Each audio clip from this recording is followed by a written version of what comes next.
Good morning. Welcome again to Morning Devotions. Thank you again for our time together. We're here at the Sea of Galilee, so let's look at another one of those things that happened at the Sea of Galilee in the New Testament. Mark chapter 9, beginning with verse 30. Leaving that region, they traveled through Galilee.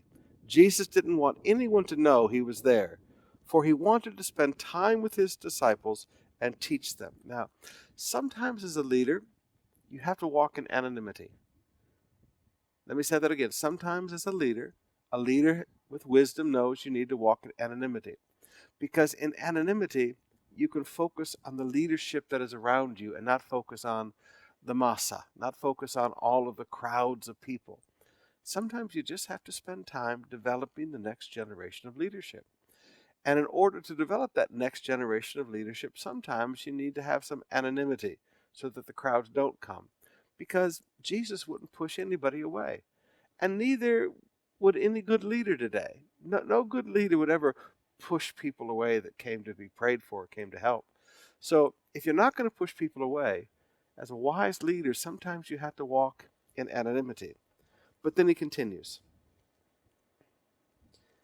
For he wanted to spend more time with his disciples and teach them. He said to them, "The Son of Man is going to be betrayed into the hands of his enemies. He will be killed, but 3 days later he will rise from the dead." They didn't understand what he was saying, however, because they were afraid, and they were afraid, and they were afraid to ask what it meant. I want you to notice one of the greatest hindrances of learning that there can be, and that's fear.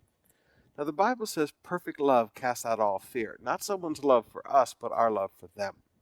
So it makes you begin to wonder how much love was really in their heart, or maybe all of them were at the phileo level like Peter, as we talked about the other day. But when you have perfect love, there's nothing that you're afraid of with that person. When you really love a person, there is no fear in your heart about that person. They were afraid to ask Jesus questions.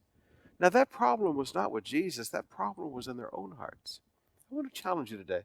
If you want to learn, get over your fear. Get over your nahiya ako. Get over your nosebleed ako. Get over all of that in life. Because when people are sitting there teaching you, if you love them, you'll ask them questions.